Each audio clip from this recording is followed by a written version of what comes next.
Ou acerta o aluguel ou sai da casa, gritou meu genro. Horas depois descobri seu terrível passado. Eu nunca imaginei que minha própria casa se tornaria uma prisão. Mas foi exatamente isso que aconteceu. Meu nome é Paulo Sérgio. Tenho 62 anos. Sou aposentado e viúvo há 5 anos. Minha esposa, Mariana, foi levada por um câncer agressivo que nem os médicos conseguiram segurar. Ela lutou. Deus sabe como ela lutou. Mas em março de 2020, no meio da pandemia, ela partiu. E eu fiquei sozinho. Aprendi a viver com a solidão.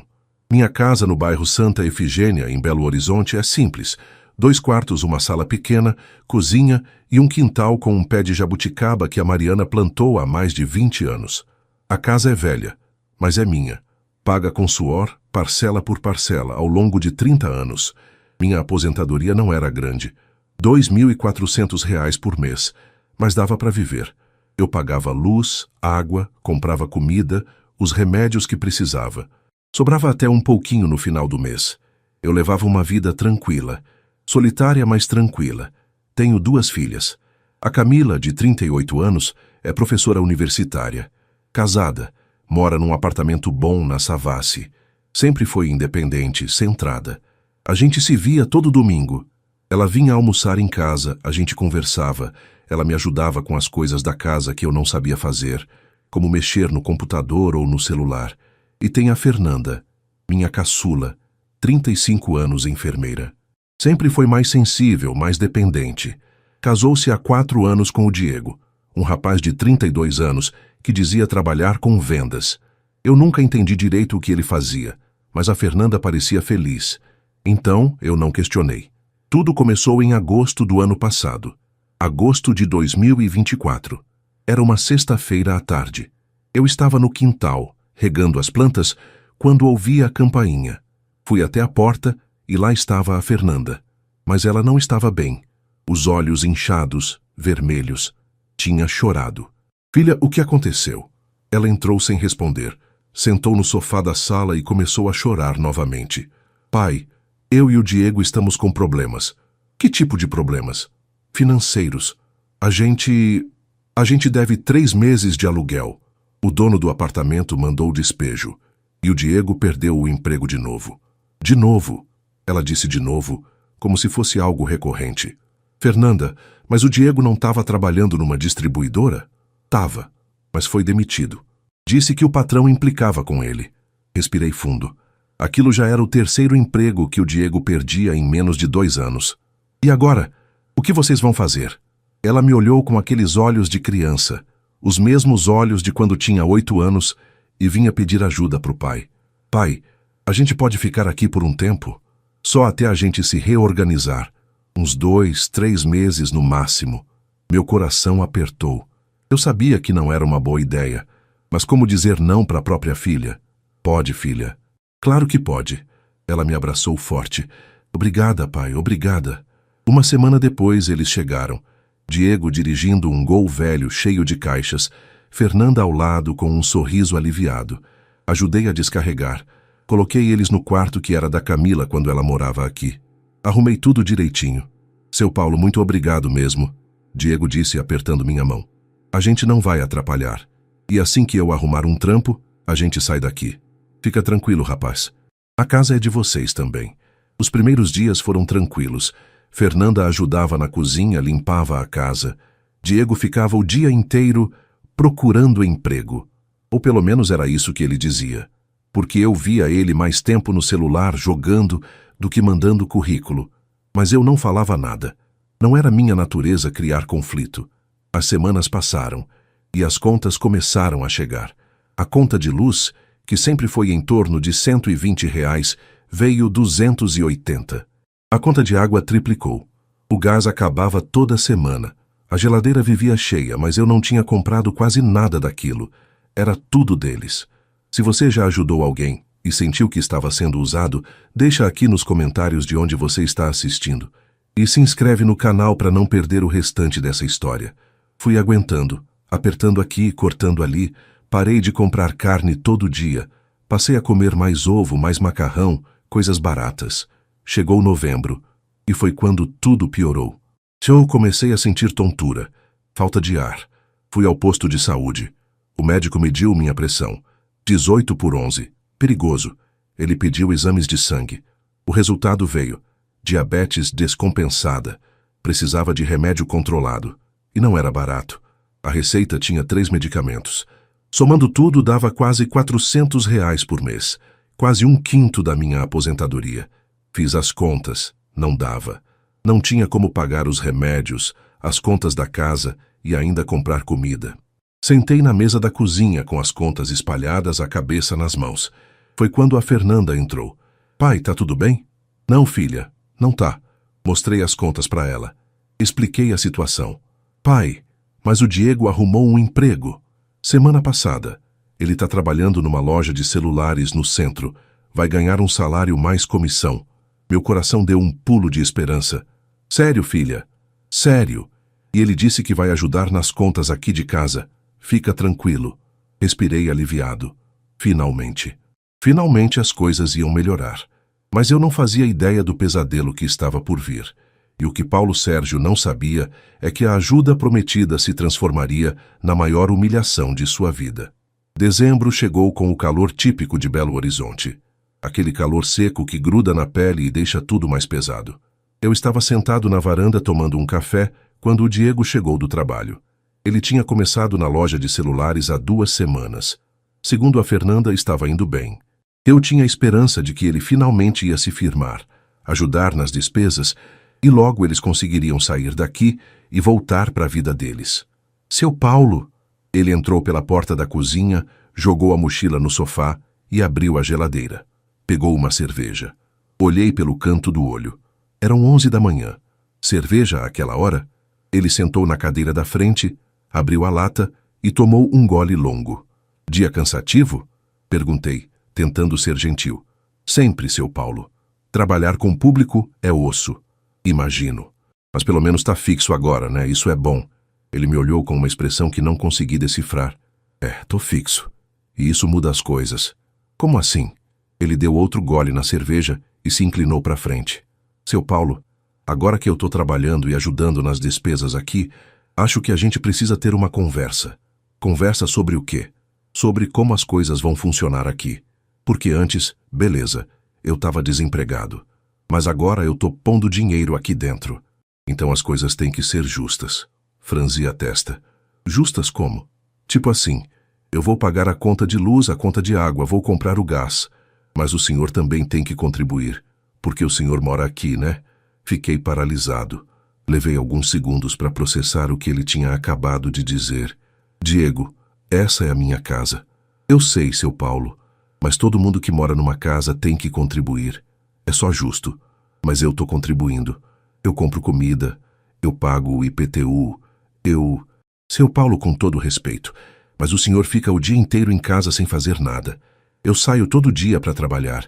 A Fernanda trabalha em turno duplo no hospital. A gente tá se matando. E o senhor só fica aí, sentado, tomando café. Senti meu rosto esquentar. Não de raiva, de humilhação. Diego, eu sou aposentado. Eu já trabalhei a vida inteira. Eu sei, mas aposentado também tem que ajudar. Senão fica parecendo que o senhor está sendo sustentado. Aquelas palavras me atingiram como um soco no estômago.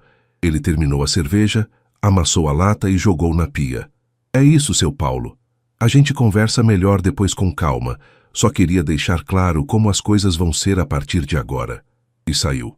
Deixou-me ali, sozinho, com o café esfriando na mão e o coração acelerado. Será que eu tinha ouvido direito? Será que ele tinha realmente me dito que eu, na minha própria casa, tinha que contribuir porque estava sendo sustentado? Fernanda chegou à noite. Ela estava cansada, vinha de um plantão de 12 horas. Sentou na mesa da cozinha, tirou os sapatos e massageou os pés. Fernanda, comecei, escolhendo bem as palavras. O Diego falou comigo hoje. Falou sobre o quê, pai? Sobre contribuições. Ele disse que agora que ele está trabalhando, eu tenho que ajudar mais nas despesas. Ela não me olhou. Continuou massageando os pés. Pai, ele só está querendo organizar as coisas. Não leva para o lado pessoal. Mas, Fernanda, essa é a minha casa. Eu sei, pai. Mas vocês morando juntos é bom ter as coisas claras, né? Para não ter confusão depois. Eu não acreditava no que estava ouvindo. Minha própria filha estava defendendo aquilo. Fernanda, eu não tenho dinheiro para contribuir mais do que já contribuo. Meus remédios estão caros. As contas triplicaram desde que vocês chegaram. Eu já tô no limite. Ela suspirou, irritada. Pai, todo mundo tá no limite. Não é só o senhor. Levantou da cadeira e foi pro quarto. Fechou a porta sem olhar para trás. Fiquei ali, sozinho na cozinha, com o som da geladeira velha zumbindo ao fundo. Era a primeira vez que senti medo dentro da minha própria casa. As semanas seguintes foram tensas. Diego começou a cobrar de mim uma parte nas contas.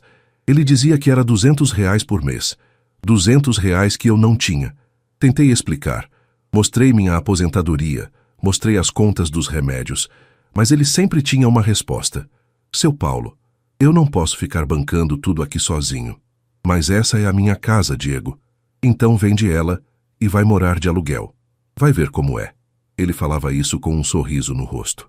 Como se fosse brincadeira. Mas eu sabia que não era.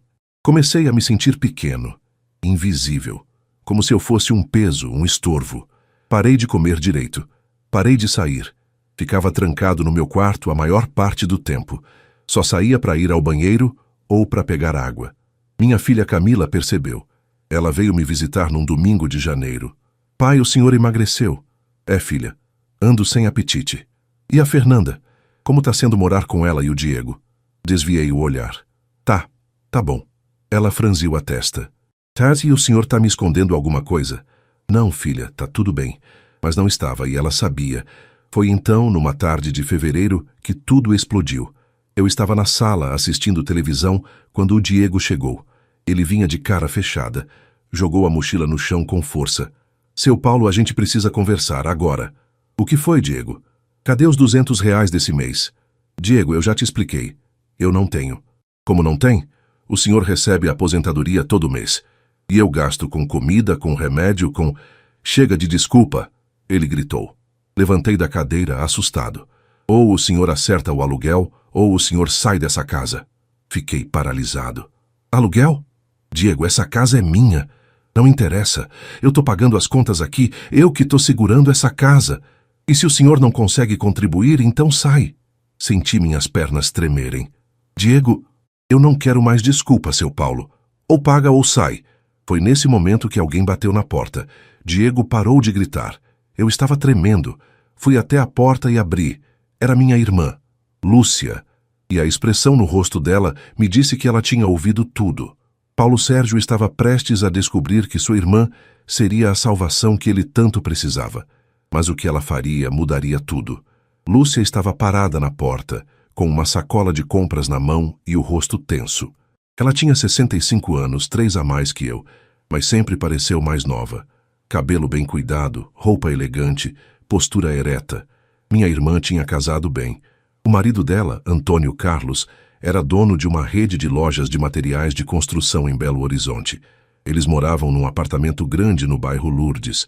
Mas mesmo com toda a diferença financeira entre a gente, Lúcia nunca me tratou com superioridade. Ela sempre foi minha irmã, minha protetora. Paulo? Ela entrou, olhando ao redor. Tá tudo bem? Antes que eu pudesse responder, Diego apareceu da sala.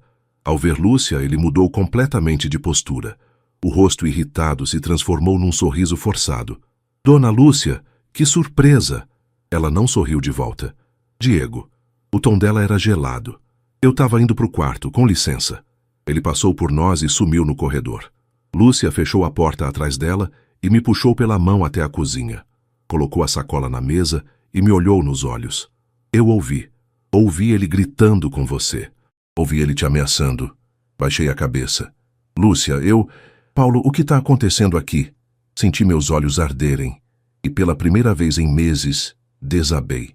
Contei tudo. Desde o dia que a Fernanda chegou pedindo ajuda até os gritos de hoje. Contei sobre as cobranças, sobre os R$ 200, sobre como eu estava me sentindo na minha própria casa. Lúcia ouviu em silêncio, e quando terminei, ela respirou fundo, contendo a raiva. Você vai sair daqui hoje. O quê? Hoje, Paulo. Você vai fazer suas malas e vai comigo. Você vai morar no apartamento que a gente tem na Savassi. Tá vazio, só usando para receber visita de vez em quando. Mas agora é seu. Lúcia, eu não posso... Pode sim, e vai. Porque se você ficar mais um dia aqui sendo humilhado, eu vou fazer algo que vou me arrepender. Ela não estava brincando. E a Fernanda? A Fernanda é adulta e escolheu o lado dela. Agora você vai escolher o seu. Fui para o meu quarto. Comecei a colocar minhas roupas numa mala velha. Minha mão tremia. Eu estava deixando minha casa. A casa que construí com a Mariana. A casa onde criei minhas filhas. Mas ao mesmo tempo, sentia um alívio. Fernanda chegou enquanto eu estava fechando a mala. Ela parou na porta do quarto, os olhos arregalados. Pai, o que o senhor está fazendo? Vou embora, Fernanda. Embora para onde? Para a casa da sua tia Lúcia. Ela ficou pálida. Pai, o senhor não pode fazer isso. Essa é a sua casa. É, mas eu não sou mais bem-vindo aqui. Pai, o Diego só estava estressado. Ele não quis dizer aquilo. Parei o que estava fazendo e olhei para ela. Fernanda, ele gritou comigo, me humilhou, me mandou pagar aluguel na minha própria casa. E você não fez nada. Você só ficou do lado dele. Pai, eu te criei, Fernanda. Te dei tudo. E quando eu precisei de vocês, vocês me trataram como um peso. Ela começou a chorar. Pai, por favor, não vá embora assim. Eu já decidi. Peguei a mala e passei por ela. Lúcia estava na sala de braços cruzados esperando. Vamos, Paulo. Diego apareceu na sala. O rosto dele estava diferente, preocupado. Seu Paulo, calma. Vamos conversar. Não tenho o que conversar, Diego. Eu vou embora. Mas e a casa? Lúcia respondeu por mim com um sorriso frio. A casa é do Paulo, e ele vai decidir o que fazer com ela. Se vocês vão continuar aqui ou não, isso é problema de vocês. Diego empalideceu. Saímos. Coloquei minha mala no carro da Lúcia, um Honda Civic prata. Entrei no banco do passageiro e olhei pela janela. Fernanda estava na porta, chorando. Diego ao lado dela, com as mãos nos bolsos. Lúcia deu a partida, e a gente foi embora. O apartamento na Savassi era lindo. 10º andar, 2 quartos, sala ampla, cozinha moderna. Tinha até uma varandinha com vista para a cidade. Era um mundo completamente diferente da minha casa simples em Santa Efigênia. Lúcia, eu não sei como agradecer. Não precisa agradecer, Paulo. Você é meu irmão. E ninguém vai tratar meu irmão daquele jeito. Ela me ajudou a arrumar minhas coisas. Colocou roupa de cama limpa, toalhas novas. Fez questão de encher a geladeira com comida. Amanhã a gente vai no médico. Você vai fazer um check-up completo. E eu vou pagar os seus remédios, todos eles. Lúcia, você não precisa... Eu preciso. E eu quero. Então aceita. Aquela noite, dormi numa cama confortável com travesseiro macio e cobertor quentinho. Mas não consegui relaxar completamente. Ficava pensando na Fernanda, no Diego, em como tinha chegado àquele ponto. Será que eu tinha feito a coisa certa?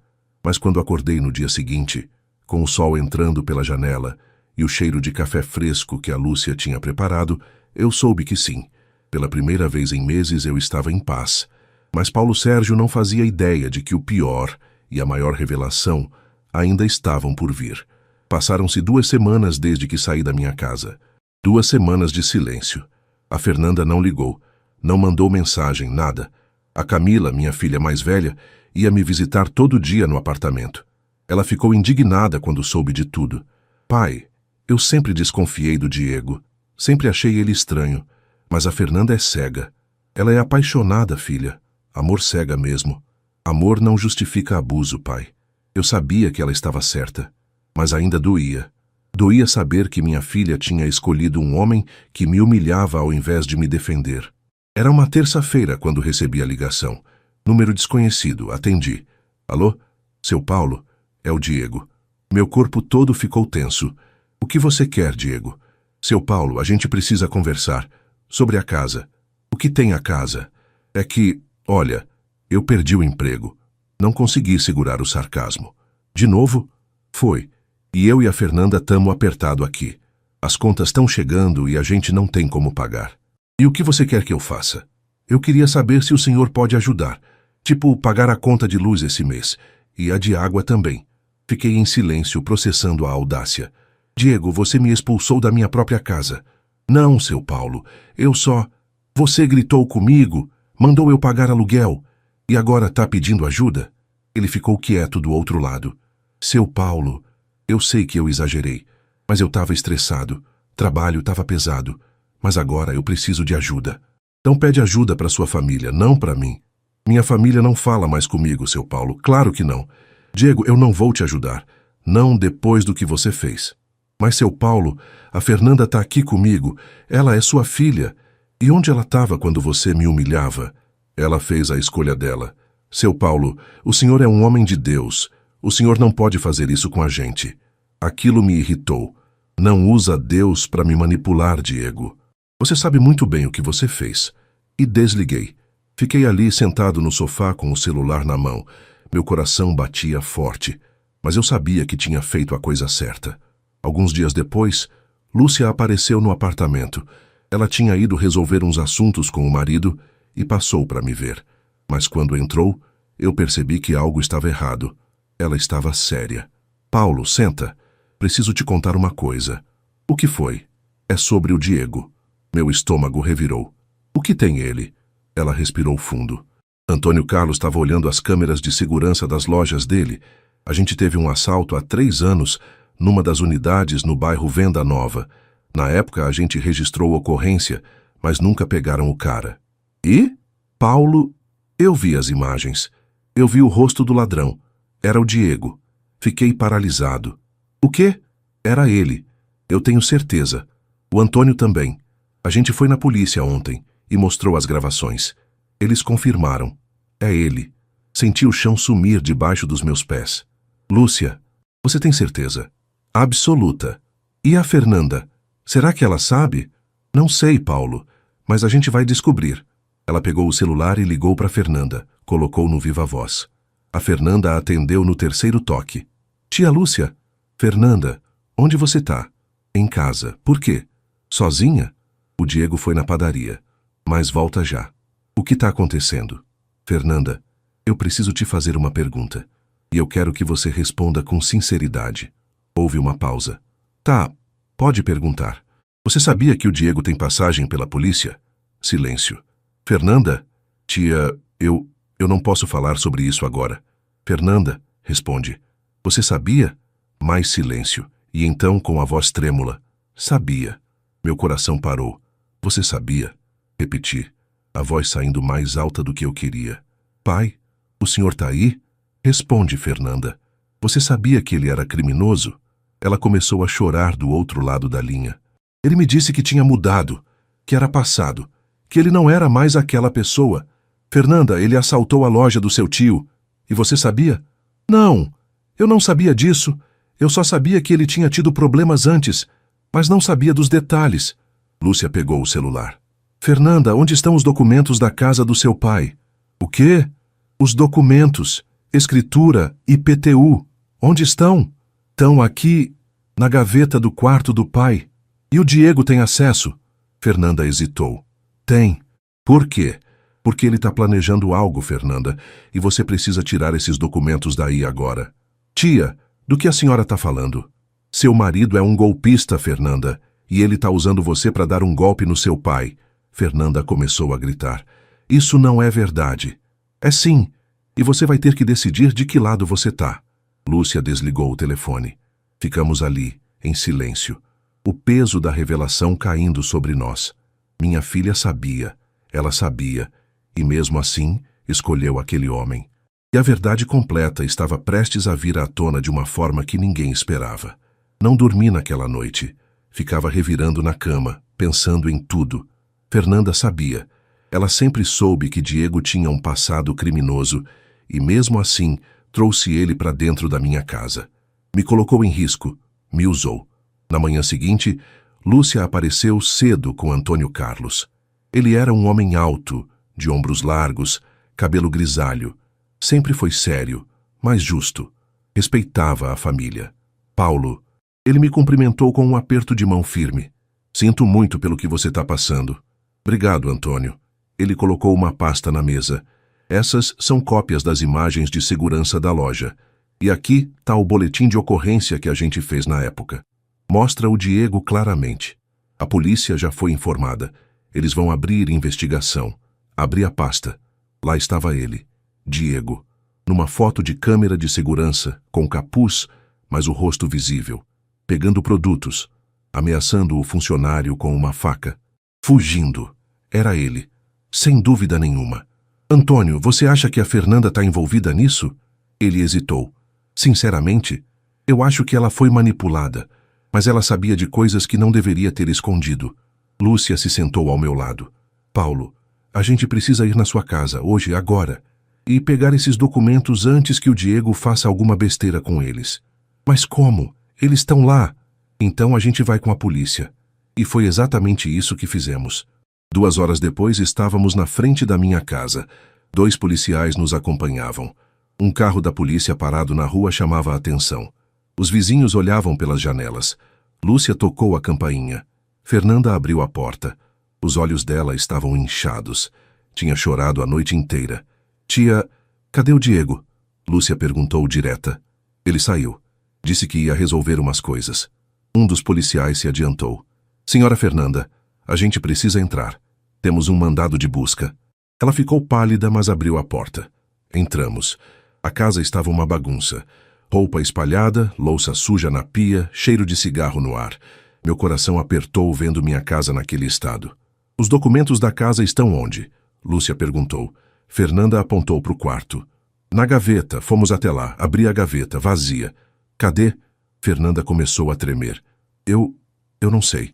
Estavam aqui ontem. Fernanda! Gritei. Cadê os documentos? Ela desabou no chão chorando. O Diego levou. Ele levou tudo de manhã cedo, disse que ia resolver uma coisa. Eu perguntei o que era e ele me mandou calar a boca. Os policiais se entreolharam. A gente precisa localizar esse homem, agora. Um deles pegou o rádio e chamou o reforço. Passaram a descrição do Diego, o carro que ele dirigia. Enquanto isso, sentei no sofá ao lado de Fernanda. Ela chorava compulsivamente. Pai, eu sinto muito. Eu sinto tanto. Por que você fez isso, Fernanda? Por que você deixou esse homem me tratar daquele jeito? Porque eu tinha medo, pai. Eu tinha medo dele. Medo de quê? Ele me ameaçava. Dizia que se eu contasse alguma coisa ele ia sumir, que ia me deixar sozinha. E eu tinha vergonha. Vergonha de admitir que tinha casado com a pessoa errada. Meu coração se partiu. Fernanda, você deveria ter me contado. Eu sei, pai. Eu sei. Mas agora é tarde demais. Lúcia se aproximou. Não é tarde. Ainda dá para consertar. Mas você precisa cooperar. Você precisa contar tudo o que sabe. Fernanda limpou as lágrimas e respirou fundo. O Diego, ele estava planejando usar a casa do pai como garantia num empréstimo. Ele conhece um agiota. Ia pegar 50 mil reais emprestado. E se não pagasse, o agiota ficaria com a casa. Como? Gritei. A casa não está no nome dele. Ele ia falsificar a assinatura do senhor. Eu dei para ele uma cópia da sua carteira de identidade. Ele disse que precisava para um cadastro no trabalho. Mas era mentira, era para isso. Lúcia cerrou os punhos. Fernanda, você é cúmplice. Você sabe disso, né? Ela assentiu, chorando. Eu sei. E eu mereço tudo que vier. Um dos policiais recebeu uma mensagem no rádio. Localizamos o veículo. Ele está no bairro Venda Nova, próximo ao Banco Itaú da Avenida Vilarinho. Vamos. Todos saímos correndo. Entramos nos carros e seguimos. Meu coração batia descompassado. Fernanda foi junto no banco de trás do carro da polícia. Chegamos ao local em 15 minutos. E lá estava o Gol velho do Diego, estacionado. Ele estava dentro do carro, mexendo no celular. Os policiais se aproximaram, cercaram o veículo. Saia do carro, com as mãos para cima. Diego olhou ao redor em pânico. Tentou dar a partida, mas um dos policiais já tinha bloqueado o carro por trás com a viatura. Sai do carro. Ele saiu, devagar, mãos tremendo. E foi aí que vi a pasta no banco do passageiro. Meus documentos. Os policiais algemaram Diego. Ele gritava. Eu não fiz nada. Eu só peguei os documentos porque são meus também. Eu moro lá. Você não mora mais. Um policial respondeu. E você vai responder por tentativa de estelionato, falsificação de documento e roubo. Diego foi colocado na viatura. Ele me olhou, com ódio nos olhos. Isso é sua culpa, velho. Você que estragou tudo. Não respondi. Só fiquei olhando ele ser levado. Um dos policiais me entregou a pasta. Senhor Paulo, aqui estão seus documentos, todos intactos. Obrigado. Voltamos para casa. Fernanda estava em silêncio no banco de trás. Quando chegamos, ela desceu e se virou para mim. Pai, o que vai acontecer comigo agora? Respirei fundo. Não sei, Fernanda, mas você vai ter que responder pelas suas escolhas. Ela assentiu e entrou na casa. Lúcia me abraçou. Acabou, Paulo. Acabou. E pela primeira vez em semanas, senti que sim, tinha acabado. Mas a história de Paulo Sérgio ainda tinha mais um capítulo. O capítulo da reconstrução. Os dias que se seguiram foram estranhos. Diego foi preso em flagrante. A polícia encontrou no celular dele conversas com um agiota, confirmando o plano de usar minha casa como garantia em um empréstimo fraudulento. Fernanda foi chamada para depor. Ela confessou tudo. Disse que sabia do plano, mas que tinha medo de denunciar. O delegado deixou claro. Ela seria investigada como cúmplice. Voltei para minha casa. Mas ela não parecia mais minha. Tudo estava diferente. Bagunçado. Sujo. Com o cheiro deles impregnado nas paredes. Lúcia e Antônio Carlos me ajudaram a limpar. Camila também. Passamos 2 dias inteiros lavando, organizando, jogando fora as coisas que eles tinham deixado. Pai, o senhor tem certeza que quer voltar para cá? Camila perguntou enquanto lavava o chão da cozinha. Tenho, filha. Essa é a minha casa. A casa que eu construí com sua mãe. Não vou deixar que esse homem me tire isso também. Ela sorriu, orgulhosa. Então vamos deixar tudo perfeito. Fernanda não apareceu. Ela tinha ido morar temporariamente com uma amiga, já que não podia mais ficar na minha casa. Ela me ligou uma vez, chorando, pedindo desculpas. Mas eu não consegui falar muito. A dor ainda estava fresca. Uma semana depois da prisão de Diego, recebi uma ligação do advogado de defesa dele. Um homem jovem, de voz firme. Senhor Paulo, meu nome é Dr. Henrique. Eu represento Diego Alves. Gostaria de marcar uma reunião com o senhor. Para quê? Para tentar um acordo. O Diego está disposto a se retratar publicamente e pedir perdão em troca de uma pena reduzida. Não me interessa.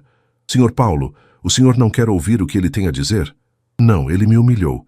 Tentou roubar minha casa e manipulou minha filha. Não tem acordo. Mas, senhor... Tchau, doutor. Desliguei. Lúcia, que estava comigo na sala, bateu palma. Muito bem, Paulo. Esse tipo de gente não merece piedade. Eu só quero que a justiça seja feita, Lúcia. Nada mais.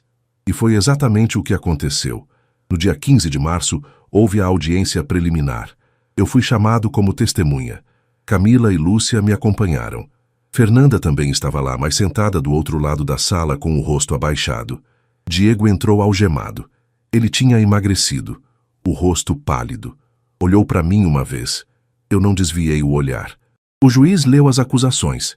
Tentativa de estelionato, falsificação de documento, ameaça e roubo. Perguntou como Diego se declarava. Inocente, excelência. O advogado respondeu. Inocente, depois de tudo. Mas as provas eram claras. As conversas no celular, as gravações da loja, o depoimento da Fernanda. Tudo apontava para ele. O juiz marcou a data do julgamento para dali a 2 meses. Diego foi levado de volta para a cadeia. Quando saímos do fórum, Fernanda veio até mim. Pai, a gente pode conversar? Olhei para ela. Minha filha, que um dia eu carreguei no colo, que eu ensinei a andar, a ler, a sonhar. Pode falar. Eu queria pedir desculpa. De novo, eu sei que já pedi antes, mas eu preciso que o senhor saiba que eu me arrependo, muito. Eu fui fraca, eu fui covarde. E eu deixei que ele fizesse aquilo com o senhor. Fernanda, você não só deixou, você ajudou. Ela começou a chorar. Eu sei, e eu vou viver com isso pro resto da vida. Mas eu queria que o senhor soubesse que eu ainda amo o senhor, e que eu entendo se o senhor nunca mais quiser falar comigo. Respirei fundo. Fernanda, eu te amo. Você é minha filha. Mas agora não é hora de conversar. Você precisa resolver sua vida, responder pelo que fez. E quando tudo isso passar, a gente vê como fica. Ela assentiu, limpando as lágrimas. Obrigada, pai, por não desistir de mim. Ela foi embora. Fiquei olhando ela se afastar. Camila colocou a mão no meu ombro. O senhor fez a coisa certa, pai. Espero que sim, filha. Espero que sim. Voltamos para casa. E naquela noite, sozinho na minha cama, olhando para o teto, pensei em tudo o que tinha acontecido, em como minha vida tinha virado de cabeça para baixo, em como eu tinha quase perdido tudo. Mas não perdi, porque eu tive coragem de dizer não, de colocar limites, de buscar justiça, e isso, no fim das contas, era o que importava. Mas a jornada de Paulo Sérgio ainda não tinha terminado. O julgamento estava chegando, e com ele a chance de virar a página de vez. 2 meses passaram rápido. Eu tinha voltado completamente para minha rotina. Minha casa estava limpa, organizada, cheirando a lar novamente. Voltei a cuidar do quintal. O pé de jabuticaba estava carregado. Colhi os frutos e fiz geleia, como a Mariana fazia. Lúcia e Antônio Carlos me visitavam toda semana. Camila ia almoçar comigo todo domingo. A vida estava voltando ao normal, mas tinha uma nuvem pairando. O julgamento. Era dia 18 de maio, uma terça-feira, o dia marcado para o julgamento de Diego. Acordei cedo. Vesti minha melhor roupa, uma calça social, camisa branca e sapato engraxado. Lúcia passou para me buscar às 7 da manhã. Preparado? Ela perguntou. Preparado. Chegamos ao fórum às 8. A sala já estava cheia, jornalistas, curiosos, familiares. O caso tinha ganhado repercussão. Genro tenta roubar casa do sogro idoso. A manchete tinha saído em vários jornais de Belo Horizonte. Camila estava lá. Sentou ao meu lado. Fernanda também estava, mais longe, num canto, sozinha. Ela tinha prestado depoimento como testemunha e possível cúmplice. O Ministério Público ainda estava decidindo se ia acusá-la formalmente ou não. Diego entrou, dessa vez sem algemas, mas escoltado por 2 policiais. Ele vestia uma roupa simples, cara abatida. Sentou ao lado do advogado dele. O juiz entrou. Todos se levantaram. Podem sentar. Vamos dar início ao julgamento do réu Diego Alves dos Santos, acusado de tentativa de estelionato, falsificação de documento e ameaça. O promotor começou. Apresentou todas as provas. As conversas no celular com o agiota. As cópias dos documentos falsificados que Diego tinha tentado usar. As gravações das câmeras da loja que Antônio Carlos tinha fornecido. Depois, foi minha vez de depor. Senhor Paulo Sérgio, o senhor pode contar com suas próprias palavras o que aconteceu? Respirei fundo e comecei. Contei desde o dia que Fernanda e Diego vieram morar comigo. Contei sobre as humilhações, sobre as cobranças, sobre o grito ou acerta o aluguel ou sai da casa. Contei sobre a descoberta do plano de usar minha casa como garantia num empréstimo fraudulento. Enquanto eu falava, sentia minha voz tremer, não de medo, mas de indignação, de dor. Quando terminei, o promotor perguntou: "E como o senhor se sentiu, senhor Paulo?" Me senti traído, humilhado. Na minha própria casa, eu abri minha porta para ajudar minha filha e fui tratado como um estorvo. Obrigado, senhor Paulo. Voltei para o meu lugar. Camila segurou minha mão. O advogado de defesa tentou desqualificar meu depoimento. Disse que eu era um idoso confuso, que poderia ter entendido errado. Mas o promotor rebateu com as provas. E provas não mentem. Depois foi a vez de Fernanda depor. Ela subiu ao banco das testemunhas tremendo. "Senhora Fernanda, a senhora sabia do plano do seu marido?" Ela hesitou. Depois, com a voz baixa: "Sabia. E por que não denunciou?" "Porque eu tinha medo. Ele me ameaçava. Dizia que se eu contasse, ele ia embora e eu ia ficar sozinha." "A senhora participou ativamente do plano?" "Não. Mas eu dei a ele uma cópia da identidade do meu pai. Eu não sabia para que era, mas deveria ter desconfiado." "Obrigado." O advogado de Diego tentou fazer ela voltar atrás, mas Fernanda manteve o depoimento. Depois de horas de julgamento, o juiz pediu um intervalo para deliberar. Ficamos esperando por quase 2 horas. Eu estava cansado, exausto emocionalmente. Finalmente, o juiz voltou. Bateu o martelo e leu a sentença. Considerando as provas apresentadas, as testemunhas ouvidas e a gravidade dos fatos, condeno o réu Diego Alves dos Santos a 4 anos de reclusão em regime fechado pelos crimes de tentativa de estelionato e falsificação de documento. Além disso, fica proibido de se aproximar da vítima, senhor Paulo Sérgio, num raio de 500 metros pelos próximos 10 anos. Diego abaixou a cabeça. Quanto à senhora Fernanda, considerando que ela cooperou com a justiça e demonstrou arrependimento, o Ministério Público decidiu não apresentar denúncia formal, mas fica registrado o seu envolvimento como circunstância agravante no processo. Fernanda chorou. O juiz bateu o martelo novamente. Está encerrado. Diego foi levado. Fernanda saiu correndo da sala. Eu fiquei ali, sentado, processando tudo. Justiça tinha sido feita. Lúcia me abraçou. Acabou, Paulo. Você conseguiu. Consegui. Mas não tô feliz, Lúcia. Tô aliviado. Mas não feliz. Eu sei, mas agora você pode seguir em frente. Saímos do fórum. O sol estava forte.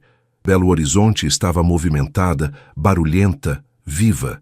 Eu respirei fundo, senti o ar entrando nos pulmões. E pela primeira vez em meses, senti que podia respirar de verdade. Paulo Sérgio tinha vencido, mas agora vinha a parte mais difícil, reconstruir os laços quebrados com sua filha. 3 semanas se passaram desde o julgamento. Diego estava cumprindo pena numa penitenciária em Ribeirão das Neves, região metropolitana de Belo Horizonte. Fernanda tinha voltado a trabalhar, morava sozinha num apartamento alugado pequeno no bairro Cachoeirinha.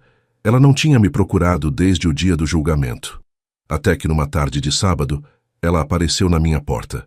Eu estava no quintal, podando as plantas, quando ouvi a campainha. Fui até a porta e lá estava ela, mais magra, cabelo preso num rabo de cavalo simples, sem maquiagem. Parecia ter envelhecido 10 anos. Oi, pai. Oi, Fernanda. Ficamos ali nos encarando. Um silêncio pesado entre nós. Posso entrar? Pode. Ela entrou devagar, olhando ao redor. A casa estava diferente. Limpa, organizada, sem sinais de que ela e Diego tinham morado ali. Tá bonito, pai, a casa tá bonita. Obrigado. Sentamos na sala. Eu na poltrona, ela no sofá. Pai, eu vim aqui porque eu preciso falar algumas coisas. E depois disso, se o senhor quiser que eu vá embora e nunca mais volte, eu vou entender. Tá, fala. Ela respirou fundo. Eu queria pedir desculpas, de verdade. Não como das outras vezes. Eu queria pedir desculpas por tudo. Por ter trazido o Diego para dentro dessa casa. Por ter deixado ele te humilhar. Por ter dado a ele a sua identidade. Por ter sido covarde. Ela pausou, limpando uma lágrima. Eu sei que eu estraguei tudo. Eu sei que eu quebrei a sua confiança.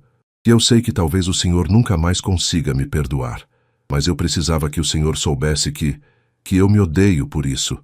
Todos os dias. Eu acordo e lembro do que eu fiz. E eu não consigo me olhar no espelho. Fiquei em silêncio. Deixei ela terminar. Eu fui burra, pai. Burra e cega. Eu me apaixonei por um homem que nunca me amou de verdade. Ele só queria usar a gente. E eu deixei. Porque eu tinha medo de ficar sozinha. Porque eu achei que ninguém mais ia me querer. E no fim, eu perdi a única pessoa que sempre me amou de verdade. O Senhor. Ela colocou o rosto nas mãos e chorou. Um choro profundo, de arrependimento real. Levantei da poltrona e sentei ao lado dela no sofá. Coloquei a mão no ombro dela. Fernanda, olha para mim. Ela levantou o rosto, os olhos vermelhos. Eu te perdoo. Ela arregalou os olhos. O quê? Eu te perdoo. Não porque o que você fez foi certo. Não foi. Foi errado. Muito errado. Mas porque você é minha filha. E eu te amo. Ela me abraçou. E nós dois choramos juntos. Mas, Fernanda, eu me afastei um pouco. Perdoar não significa esquecer. Não significa que as coisas vão voltar a ser como antes. Você vai ter que reconstruir minha confiança. Tijolo por tijolo. Eu sei, pai.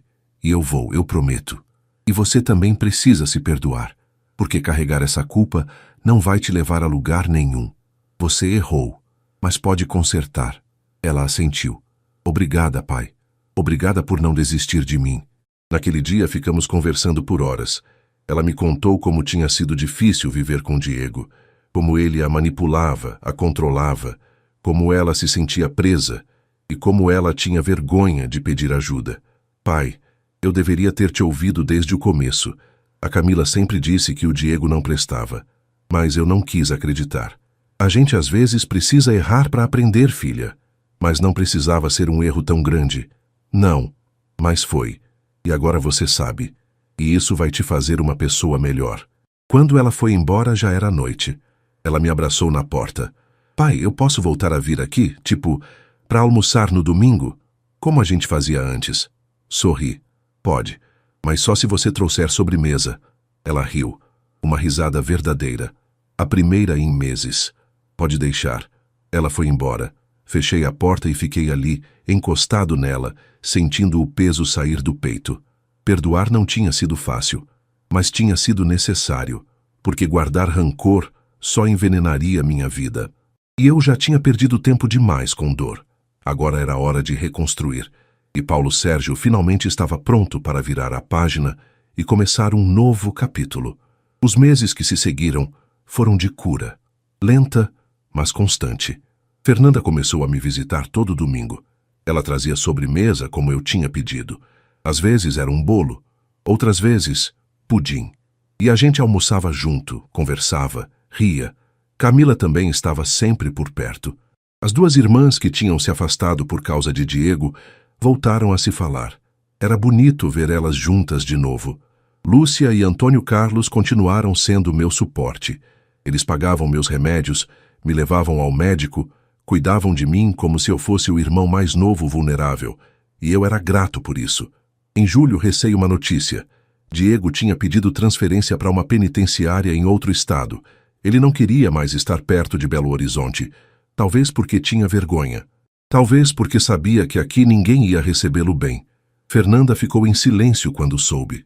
Não chorou, não falou nada, só assentiu. Pai, eu queria te contar uma coisa. Pode falar, filha. Eu pedi o divórcio. Aquilo não me surpreendeu, mas me deixou aliviado. E como você está se sentindo? Leve. Pela primeira vez em anos, eu me sinto leve. Tipo, como se eu tivesse tirado um peso das costas. E é exatamente isso, filha. Você tirou. Ela sorriu. Pai, eu também comecei a fazer terapia, uma vez por semana, e tá me ajudando muito. Que bom, filha. Que bom mesmo. Em agosto fizemos um churrasco aqui em casa. Eu, Lúcia, Antônio Carlos, Camila, Fernanda e alguns amigos. Foi a primeira vez em mais de um ano que minha casa estava cheia de risadas, de música, de vida. Camila fez uma salada. Fernanda trouxe o bolo. Lúcia organizou tudo. Antônio Carlos cuidou da churrasqueira. E eu só aproveitei. Sentei na cadeira do quintal debaixo do pé de jabuticaba e assisti tudo. Pai, o senhor não vai ajudar? Fernanda perguntou sorrindo. Hoje não, filha. Hoje eu só vou aproveitar. E aproveitei. Cada risada, cada conversa, cada momento. À noite, quando todos foram embora e a casa voltou ao silêncio, sentei na varanda com uma xícara de café. Olhei para o céu. As estrelas brilhavam forte. Pensei em tudo que tinha passado. Na humilhação, na dor, na traição.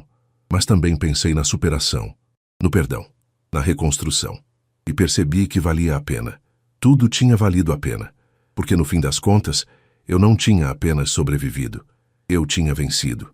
Não com raiva, não com vingança, mas com dignidade. E dignidade, aprendi, é algo que ninguém pode tirar de você, a menos que você permita. Novembro chegou trazendo o calor do final da primavera. As jabuticabas no quintal estavam maduras, caindo no chão e manchando a grama de roxo.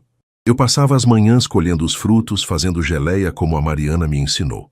Minha vida tinha encontrado um ritmo novo, um ritmo de paz. Era um sábado de manhã quando Fernanda apareceu sem avisar. Ela tinha uma chave da casa. Eu tinha dado de volta há algumas semanas como um gesto de confiança reconstruída. Bom dia, pai. Bom dia, filha. Que surpresa boa. Ela estava diferente. O rosto mais leve, menos cansado. Tinha cortado o cabelo. Estava com um corte mais moderno. E sorria. Um sorriso verdadeiro. Pai, eu trouxe café da padaria. Aquele pão de queijo que o senhor gosta. Ah, que maravilha. Sentamos na varanda. Ela serviu o café, abriu a sacola com os pães de queijo ainda quentes. O cheiro delicioso tomou conta do ambiente. Pai, eu vim aqui porque queria contar uma novidade. Pode falar. O divórcio saiu. Oficialmente. Eu não sou mais casada com o Diego. Coloquei a xícara na mesa e segurei a mão dela. E como você está se sentindo? Livre, pai. Pela primeira vez em anos eu me sinto realmente livre, como se eu pudesse respirar de novo. Graças a Deus, filha. E tem mais. Eu fui promovida no hospital. Agora sou coordenadora da ala de emergência. Aumento de salário, horários melhores. Consegui até mudar para um apartamento maior no bairro São Pedro. Meu coração encheu de orgulho. Fernanda, que notícia boa. Sua mãe estaria tão orgulhosa. Ela sorriu, mas os olhos encheram d'água. O senhor acha? Tenho certeza. E eu também tô orgulhoso. Ela limpou uma lágrima. Pai, eu sei que eu demorei muito tempo para acordar, para perceber que eu estava vivendo uma mentira. Mas agora eu acordei. E não quero mais desperdiçar tempo. E não vai, filha. Você está no caminho certo agora. Passamos a manhã conversando. Ela me contou sobre os planos dela, sobre como estava investindo na carreira, sobre como tinha voltado a ter hobbies. Estava fazendo aula de dança aos sábados. Pai, eu também queria te contar que eu fui visitar a mãe. No cemitério?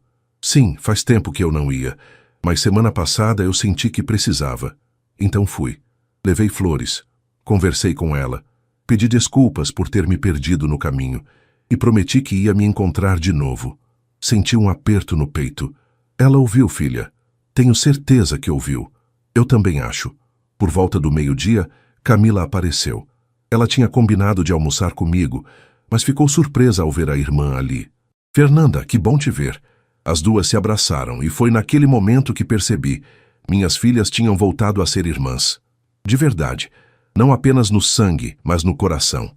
Vamos almoçar juntos? Sugeri. Eu tenho frango no freezer, posso fazer um arroz, uma saladinha. Deixa que eu faço, pai, Camila disse. O senhor descansa. Eu ajudo, Fernanda completou. E as duas foram para a cozinha. Fiquei na sala, ouvindo elas conversarem, rirem. O som de panelas, de água corrente, de vida acontecendo. Fechei os olhos e agradeci. Agradeci por estar vivo, por ter saúde, por ter minhas filhas de volta, por ter minha dignidade intacta. Durante o almoço, Camila fez uma pergunta. Pai, o senhor já pensou no que vai fazer com a casa? Como assim?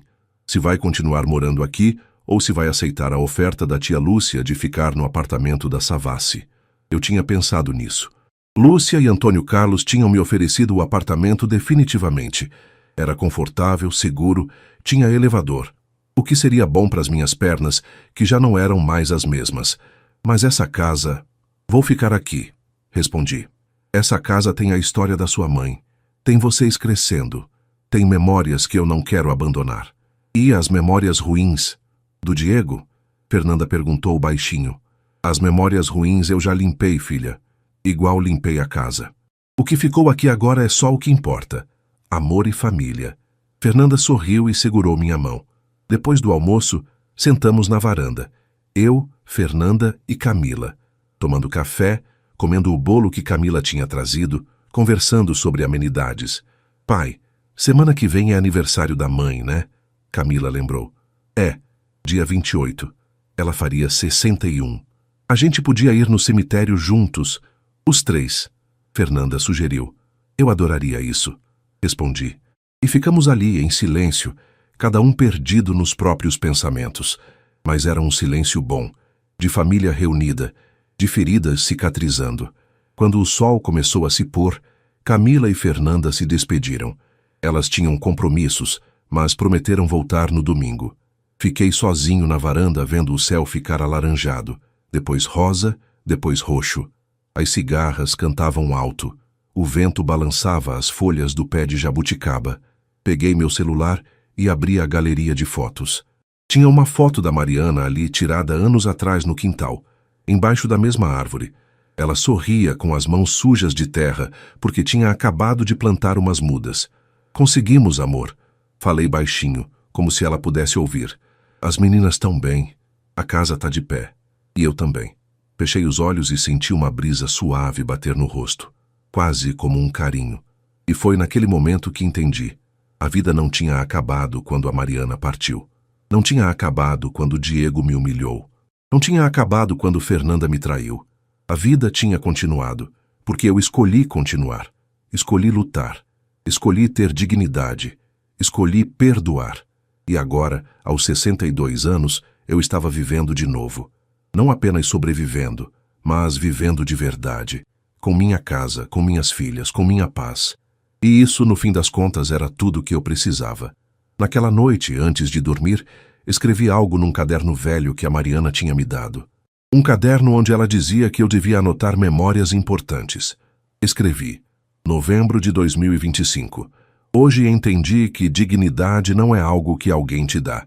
É algo que você escolhe ter todos os dias, mesmo quando tudo desmorona. Passei pelo vale mais escuro da minha vida. Fui humilhado, traído, quase roubado. Mas não me quebrei, porque aprendi que ser forte não é nunca cair. É levantar, limpar a poeira e seguir em frente. Hoje, minhas filhas estão comigo. Minha casa está em paz. E eu finalmente estou em paz também. Obrigado, Mariana, por me ensinar a amar. Obrigado, Deus, por me dar forças. A vida continua. E eu também. Fechei o caderno, apaguei a luz e dormi. E pela primeira vez em muito tempo, sonhei. Sonhei com coisas boas, com risos, com recomeços, porque eu tinha aprendido a lição mais importante de todas. Enquanto há vida, há esperança. E enquanto há esperança, há futuro.